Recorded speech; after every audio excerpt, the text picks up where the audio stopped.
नमस्कार, आदाब। आप देख रहे हैं खबरें और नगमे। मैं हूं आपके साथ फिरोज और खबरें और नगमे में वक्त हुआ है हमारे अगले सेगमेंट नगमे का। तो चलिए अब बात करते हैं उन क्लासिक नगमों की जो कल भी उतने ही मशहूर थे और आज भी हमें उतने ही प्यारे हैं।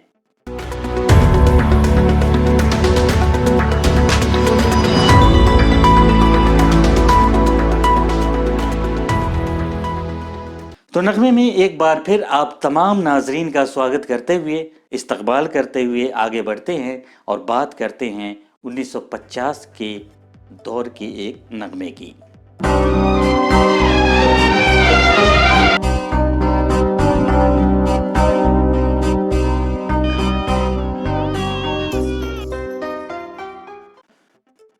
फिलहाल नगमे के इस सेगमेंट में आगे बढ़ते हैं और बात करते हैं एक और गुलकार, फनकार, या उन्हें हम बुलबुले हिंद कहें तो भी गलत ना होगा। तो चलिए बात करते हैं एक ऐसे फनकार के बारे में जिसकी पैदाइश और परवरिश एक मराठी परिवार में हुई।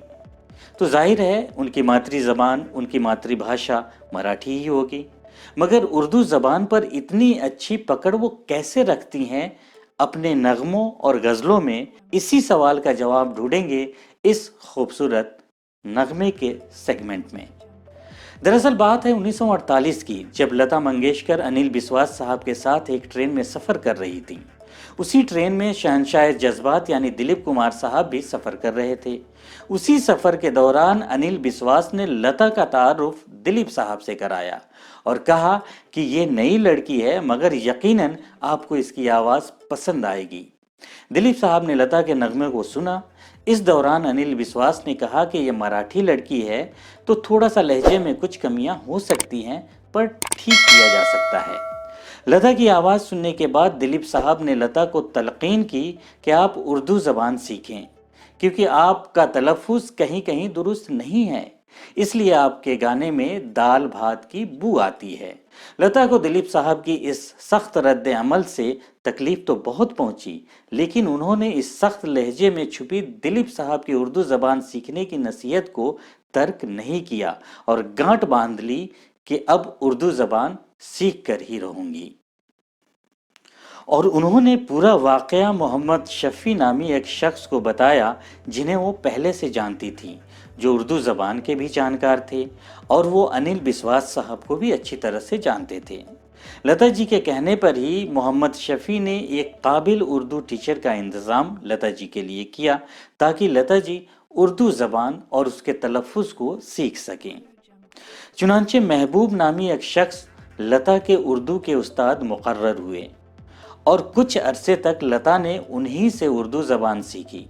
हालांकि वो उर्दू ज़बान बहुत अच्छी तरह से नहीं बोल पाती हैं, लेकिन नगमों में उर्दू अल्फाज की अदायगी वो बड़े यकीन के साथ करती हैं।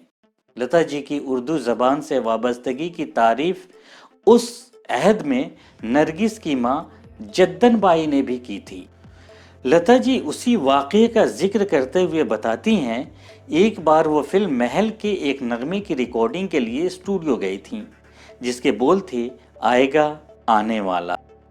वहीं पर साथ वाले कमरे में नरगिस और उनकी माँ जद्दन बाई भी मौजूद थी और रिकॉर्डिंग के दौरान जद्दन बाई ने लता जी की आवाज़ में पूरा नगमा सुना। रिकॉर्डिंग जब ख़त्म हुई तो उन्होंने लता जी को अपने पास बुलाया और उनका नाम पता पूछा और उनकी आवाज़ के साथ साथ जद्दन बाई ने उर्दू अल्फाज की अदायगी के लिए लता जी की खूब तारीफ़ की और हौसला अफजाई की। तब उनको दिलीप साहब की कही हुई वो बात अचानक याद आ गई और उन्होंने झट से जद्दन बाई से कहा कि मैं अभी उर्दू सीख रही हूँ। तो ऐसे होते हैं बड़े फनकार, जिनको सीखने की भूख हमेशा कुछ न कुछ करने के लिए मजबूर करती है। लता जी एक जगह और कहती हैं, जो भी नगमा उन्हें गाने के लिए दिया जाता तो वो बहुत गौर से नगमे के अल्फाज और उसके तलफ़ुज़ को सुनती थीं और उसकी अदायगी पर भरपूर तवज्जो देती थीं। एक मर्तबा जब वो किसी नगमे के बोल को सुनती तो उसके तलफ़ुज़ और मायने को देवनागरी में लिख लिया करती थीं और खूब प्रैक्टिस के बाद ही उसे गाती थीं। लता जी की उर्दू ज़बान से दिलचस्पी और उसे सीखने का जज्बा इस हद तक था, जिसका नतीजा ये हुआ कि 1949 में जब फिल्म महल में लता जी की आवाज़ में वही गाना आएगा आने वाला आएगा जैसा दिलकश और खूबसूरत नगमा गूंजा, तो उस नगमे ने लता जी की अजमत और की मुस्तकबिल दोनों का सबूत पेश किया। सबूत इस बात का भी कि एक दिन लता मंगेशकर अपनी जादुई आवाज़ और बेहतर उर्दू अल्फाज की अदायगी की बिना पर मुल्क की सबसे अजीम गुलकार बन गईं।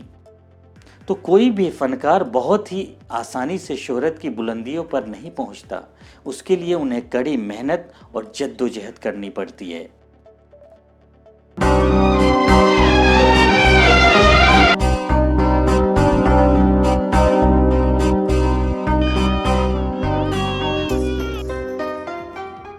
तो नाजरीन, कैसा लगा हमें ज़रूर बताइएगा अपने कमेंट्स के ज़रिए इस वीडियो के कमेंट बॉक्स में जाकर। खबरें और नगमे में आज इतना ही, लेकिन जुड़े रहिए हमारे साथ, क्योंकि हम आपके लिए लेकर आने वाले हैं ऐसी ही बहुत सारी अनसुनी कहानी, जिसे सुनेंगे आप मेरी ज़बानी। एक बात और हम आपको बताते हुए आपसे आगे बढ़ेंगे कि आप इस शो में इन क्लासिक नगमों को इस बार कुछ वजहों से नहीं देख पाए हैं, इसके लिए मुझे आप माफ़ करें, लेकिन हमने उन नगमों की लिंक ज़रूर दे दी है कि आपको इसको देखने में दिक्कत ना हो। पर हमारी कोशिश ज़रूर है कि आगे चलकर यहीं पर वीडियो में ही उन नगमों को आपको दिखा सकूं। पर आप इसे तभी देख पाएंगे ना जब आप हमसे जुड़े रहेंगे। तो इसके लिए अपने चैनल को लाइक करें, सब्सक्राइब करें, शेयर करें, ताकि आपको नई वीडियो आने वाली जो है उसकी जानकारी आपको मिलती रहे। और आप अपने सुझाव वीडियो के नीचे कमेंट बॉक्स में ज़रूर दें। आज के लिए इतना ही, मुझे दीजिए इजाज़त, लेकिन जुड़े रहिए खबरें और नगमे के साथ। और चलते चलते ये एक बहुत ही प्यारा शेर आपकी खिदमत में। रखते हैं जो औरों के लिए प्यार का जज्बा, रखते हैं जो औरों के लिए प्यार का जज्बा, वो लोग कभी टूट कर बिखरा नहीं करते। तो रहिए हमारे साथ और जुड़े रहिए खबरें और नगमे में। आज के लिए इतना ही। नमस्कार, आदाब, खुदा हाफिज।